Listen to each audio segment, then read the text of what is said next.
जय श्री कृष्ण। आप सभी को ज्येष्ठ महापूर्णिमा की ढेरों शुभकामनाएं।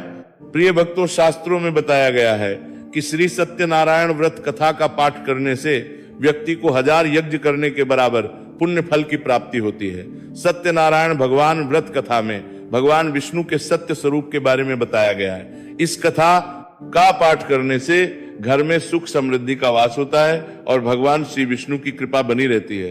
तो प्रिय भक्तों, आज पूर्णिमा के शुभ अवसर पर हम सभी सच्चे मन और श्रद्धा के साथ श्रवण करेंगे सत्यनारायण भगवान की संपूर्ण व्रत कथा का। कथा से पहले सभी प्रेम से बोलिए, विघ्नहर्ता भगवान गणेश की जय, श्री सत्यनारायण भगवान की जय। सत्यनारायण भगवान की कथा का प्रथम अध्याय एक बार निमिषरण क्षेत्र में एकत्रित आर्यावर्त के 88,000 ऋषि मुनियों मुनिश्रेष्ठ श्री सूत जी महाराज से पूछा, हे मुनिश्रेष्ठ, कलयुग में मनुष्य वेद विधान और धर्म विरुद्ध आचरण करते हुए पापों के बोझ तले दबता जा रहा है। अतः हे मुनिश्रेष्ठ, मनुष्य के कल्याण हेतु कोई ऐसा उपाय बताइए जिससे मनुष्य को पूर्ण लाभ मिल सके। तब श्री सूत जी बोले, हे शिव, आपने समस्त विश्व के कल्याण के लिए अति उत्तम प्रश्न किया है। अब मैं मंगलकारी व्रत का वर्णन करूंगा, जिसके संबंध में एक बार ब्रह्म ऋषि देवर्षि नारद जी ने भी भगवान लक्ष्मी नारायण से पूछा था और उन्होंने नारद जी से जो कथा कही थी, आप सभी उसे ध्यान पूर्वक होकर सुनिए। ब्रह्म ऋषि नारद जी मानव कल्याण की इच्छा से विभिन्न लोकों का भ्रमण करते हुए पृथ्वी लोक में जा पहुंचे। वहां अपने अपने कर्मों के अनुसार लोगों को दुखों से पीड़ित देखकर वह बहुत परेशान हुए और मन में करने लगे कि इन प्राणियों के दुख का निवारण कैसे होगा। जब वह कोई उपाय ना सोच सके, तब भगवान विष्णु से मिलने पहुंच गए। वहां नारद जी ने श्वेत वर्ण और 4 भुजाओं वाले शंख चक्र गदा और पद्म से सुसज्जित भगवान श्री विष्णु की स्तुति करते हुए कहा, हे नारायण, आप सर्वशक्तिमान और सृष्टि के पालन करता है। आपका कोई आदि मध्य और अंत नहीं है। आप सृष्टि के कण कण में व्याप्त हैं और अपने भक्तों की सभी मंगल कामनाएं भी पूरी करने वाले हैं। मैं आपको नमन करता हूं। नारद जी की स्तुति सुनकर भगवान विष्णु बोले, हे मुनिवर, आप मुझे अपने यहाँ पर आने का कारण बताइए।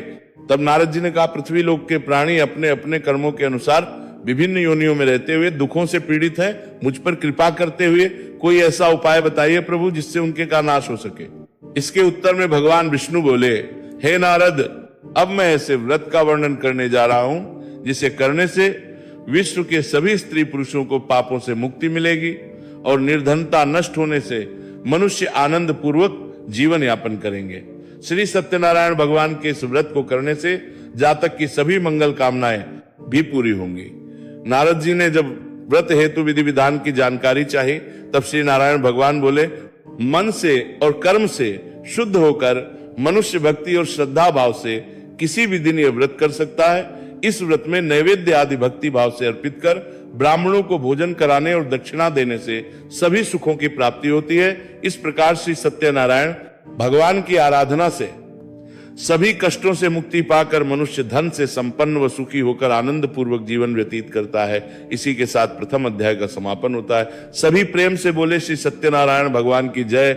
श्री सूत जी बोले, हे श्री मुनियों, अब मैं आपको उस निर्धन ब्राह्मण की कथा सुना रहा हूं जिसने श्री सत्यनारायण भगवान का सबसे पहले व्रत किया। प्राचीन समय में वह निर्धन ब्राह्मण काशी में रहता था। भिक्षा मांगकर वह अपना जीवन यापन कर रहा था।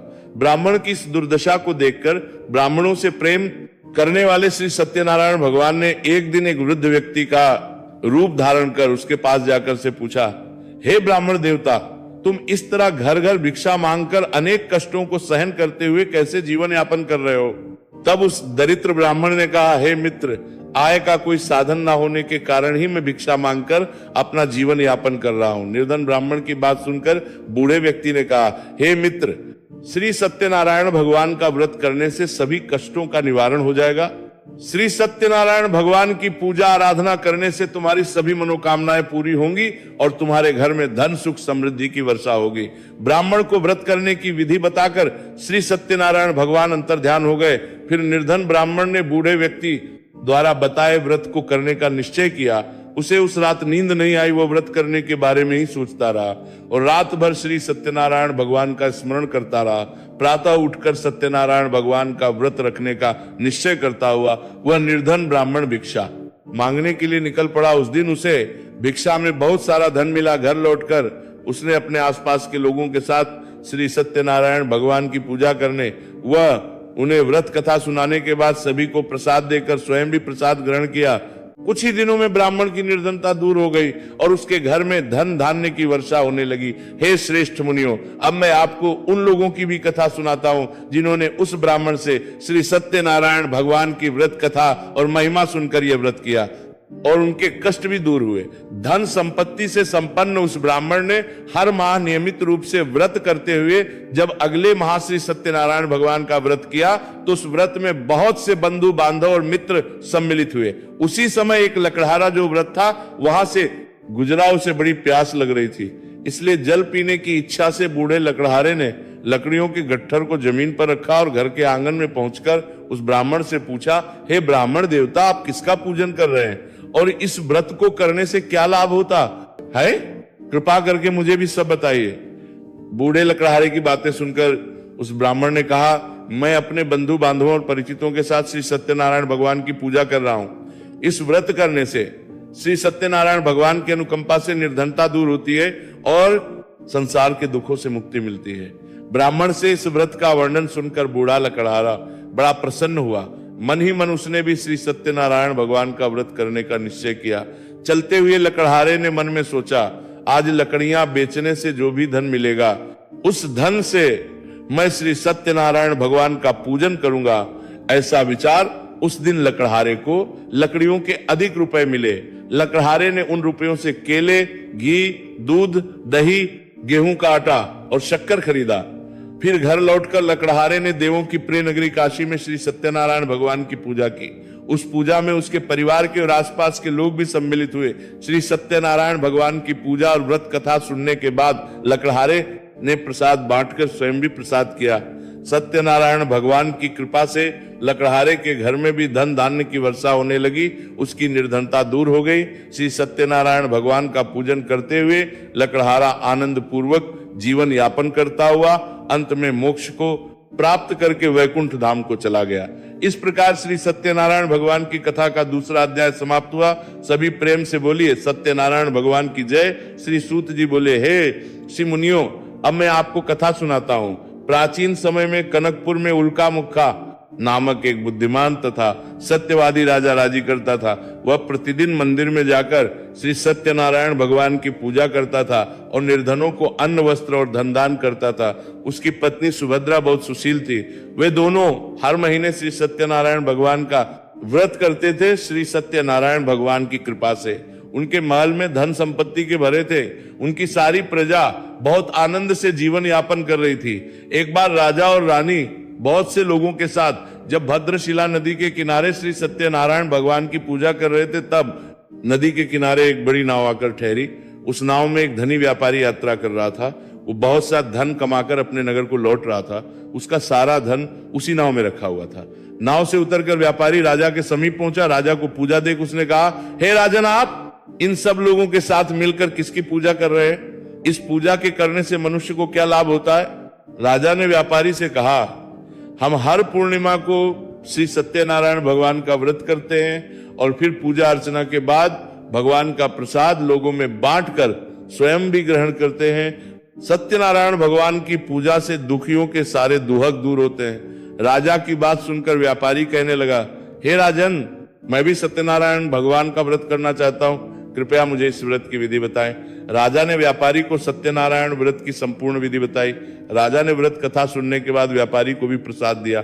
श्री सत्यनारायण भगवान का स्मरण करते हुए व्यापारी ने प्रसाद ग्रहण किया और लौटकर अपनी पत्नी लीलावती से कहा, हमारी कोई संतान नहीं है। अगर सत्यनारायण भगवान की कृपा से हमारी कोई संतान हुई तो मैं श्री सत्यनारायण भगवान का व्रत अवश्य करूंगा। व्यापारी के निश्चय करने के कुछ समय बाद ही लीलावती गर्भवती हो गई और उसने एक सुंदर कन्या को जन्म दिया।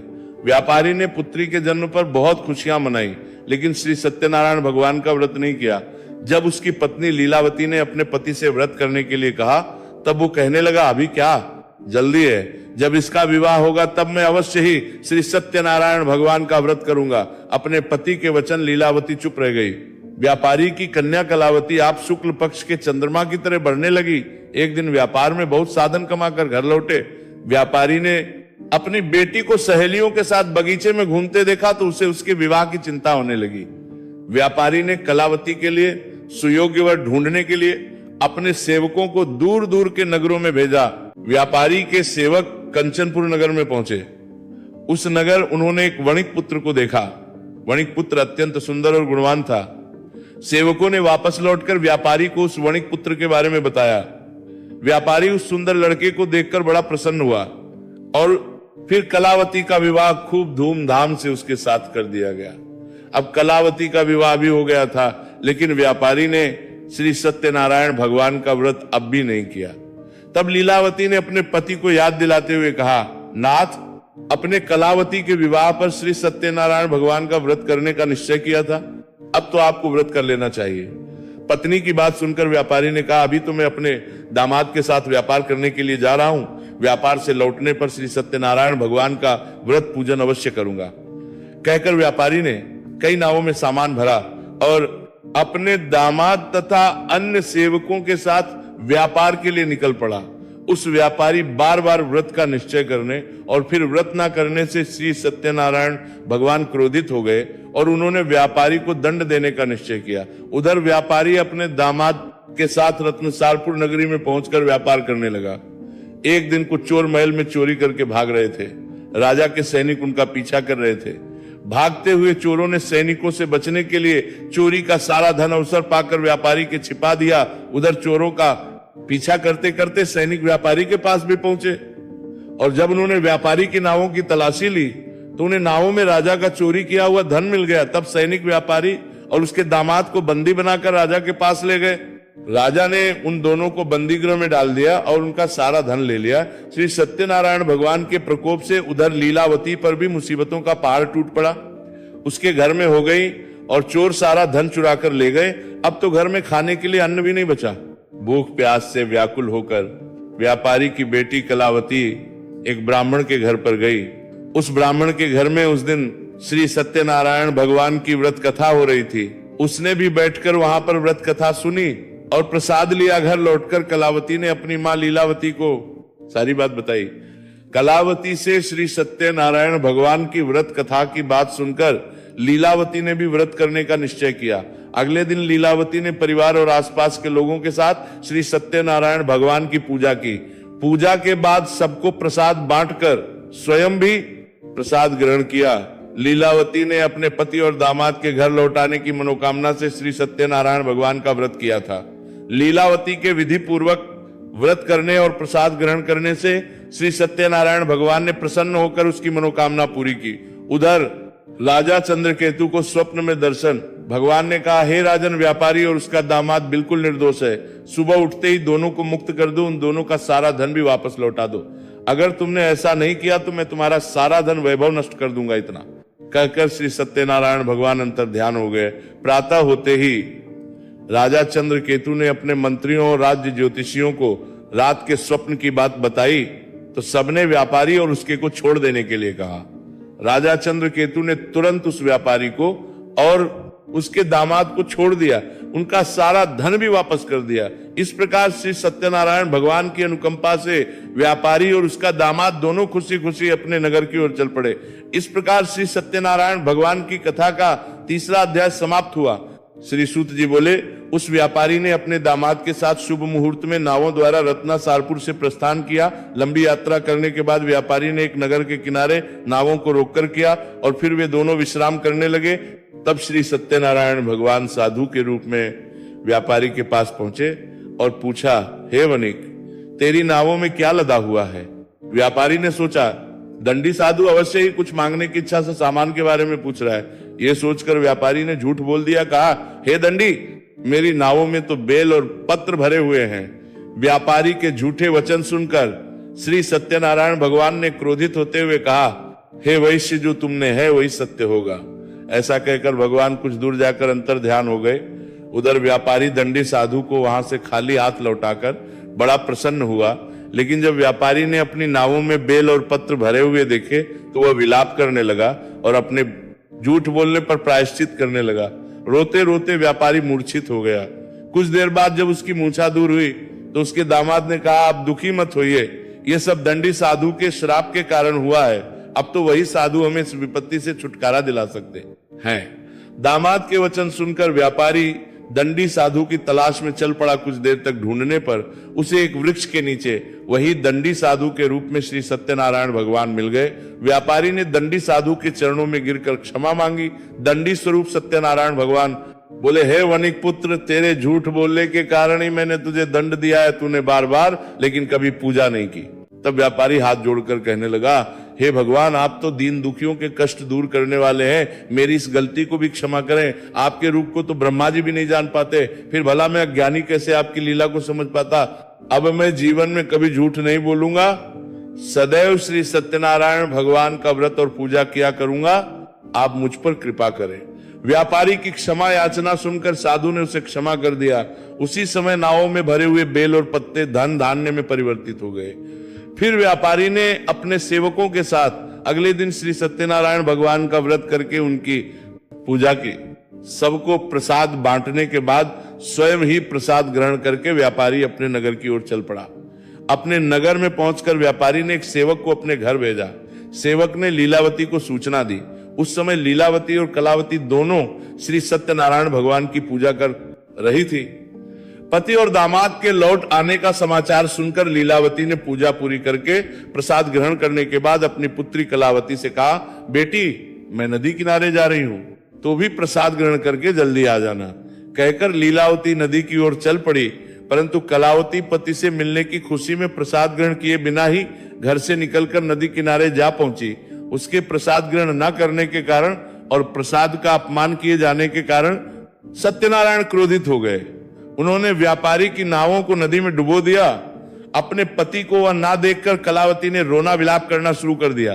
तब व्यापारी ने कहा, पुत्री, अवश्य ही तुझसे कोई भूल हुई है, इसीलिए श्री सत्यनारायण भगवान ने तुझे दंड दिया है। तब व्यापारी ने सत्यनारायण भगवान से प्रार्थना की, हे भगवान, मेरे परिवार के किसी भी स्त्री पुरुष से यदि कोई भूल हुई हो तो उसे अवश्य ही क्षमा कर देना। तभी आकाशवाणी, हे वणिक पुत्र, तेरी कन्या मेरा प्रसाद ग्रहण किए बिना ही चली आई है। यदि अब घर पहुंचकर तेरी कन्या प्रसाद ग्रहण करके वापस आए तो उसे पति के दर्शन होंगे। कलावती ने वैसा ही किया। उसके प्रसाद ग्रहण करके वापस लौटने पर जल के ऊपर आ गई। दामाद भी सुरक्षित नदी से बाहर निकल आया। घर लौटकर व्यापारी ने अपने परिवार के साथ मिलकर विधि विधान से श्री सत्यनारायण भगवान की पूजा की। उसकी सभी पूरी हुई। इस प्रकार श्री सत्यनारायण भगवान कथा का चौथा अध्याय पूर्ण हुआ। प्रेम से बोलिए श्री सत्यनारायण भगवान की जय। श्री सूत जी बोले, हे ऋषि मुनियों, मैं और भी कथा सुनाता हूं। कौशलपुर में एक राजा था, तुंगध्वज प्रजा। उसकी छत्र छाया में आनंद पूर्वक रह रही थी। राजा ध्वज अपनी प्रजा के सुख दुख का बहुत ध्यान रखता था, लेकिन एक बार उसने सत्यनारायण भगवान का प्रसाद ग्रहण नहीं किया। तब सत्यनारायण भगवान ने राजा को प्रसाद ग्रहण न करने का दंड दिया। एक दिन राजा जंगल में हिंसक पशुओं का शिकार करने निकला हुआ था। शिकार का पीछा करते करते वो अपने सैनिकों से अलग हो गया और उसने देर तक हिंसक जानवरों का शिकार किया। इसलिए कुछ देर विश्राम करने के लिए वो एक वृक्ष के नीचे बैठ गया। पास में ही कुछ चरवाहे श्री सत्यनारायण भगवान की पूजा कर रहे थे। राजा ने उनके से गुजरते हुए सत्यनारायण भगवान को नमस्कार तक नहीं किया। चरवाहों ने राजा को पूजा के बाद प्रसाद दिया, तो राजा ने वो प्रसाद भी ग्रहण नहीं किया और घोड़े पर सवार होकर अपने नगर की ओर चल पड़ा। राजा जब नगर में पहुंचा तो देखा कि उसका तो सारा धन वैभव नष्ट हो चुका है। श्री सत्यनारायण भगवान के प्रकोप से राजा निर्धन हो गया था। तब राज ज्योतिषी ने राजा से कहा, महाराज, आपसे अवश्य ही कोई भूल हुई है। अगर आप उसका प्रायश्चित कर लें तो सब कुछ पहले जैसा हो जाएगा। राजा को तुरंत अपनी भूल का स्मरण हो आया। अतः मंदिर में जाकर राजा ने श्री सत्यनारायण भगवान से क्षमा मांगी और उनकी पूजा की। पूजा के बाद प्रसाद ग्रहण करने से श्री सत्यनारायण भगवान की अनुकंपा से चमत्कार हुआ। राजा का खोया हुआ वैभव पुनः लौट आया। श्री सत्यनारायण भगवान की कृपा से जीवन के सभी सुखों का भोग करते हुए अंत में राजा मोक्ष को प्राप्त हुआ। इस प्रकार श्री सत्यनारायण भगवान की पूजा और व्रत जो भी मनुष्य करता है उसके सभी दुख बाधाएं चिंताएं नष्ट होती है। सभी मनोकामनाओं को प्राप्त कर वह मनुष्य मोक्ष पाकर सीधे वैकुंठ धाम को जाता है। श्री सूत जी ने आगे कहा, हे श्रेष्ठ मुनियों, श्री सत्यनारायण भगवान के व्रत को पूर्व जन्म में जिन लोगों ने किया उन्हें दूसरे जन्म में भी सभी तरह के सुख प्राप्त होते हैं। व्रतानंद ब्राह्मण ने पूर्व जन्म में भगवान सत्यनारायण का विधिवत व्रत किया, तब वे दूसरे जन्म में के रूप में भगवान की पूजा करते हुए अंत में मोक्ष को प्राप्त कर वैकुंठ धाम को चले गए। उल्कामुख राजा अपने अगले जन्म में राजा दशरथ के रूप में मोक्ष को प्राप्त करके वैकुंठ को गए। व्यापारी ने मोरध्वज के रूप में जन्म लिया और अपने पुत्र को आर्य से चीरकर भगवान की कृपा से वैकुंठ को प्राप्त हुए।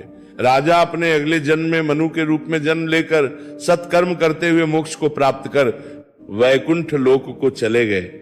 हे ऋषि मुनियों, श्री सत्यनारायण भगवान का व्रत और पूजन मनुष्य को सभी चिंताओं से मुक्त करके अंत में मोक्ष प्रदान करता है। इसी के साथ श्री सत्यनारायण भगवान की कथा का 5वां और अंतिम अध्याय पूर्ण हुआ और श्री सत्यनारायण अंतिम भगवान की कथा अब समाप्त होती है। सभी पर श्री सत्यनारायण भगवान की कृपा बनी रहे। सभी प्रेम से बोलिए सत्यनारायण भगवान की जय।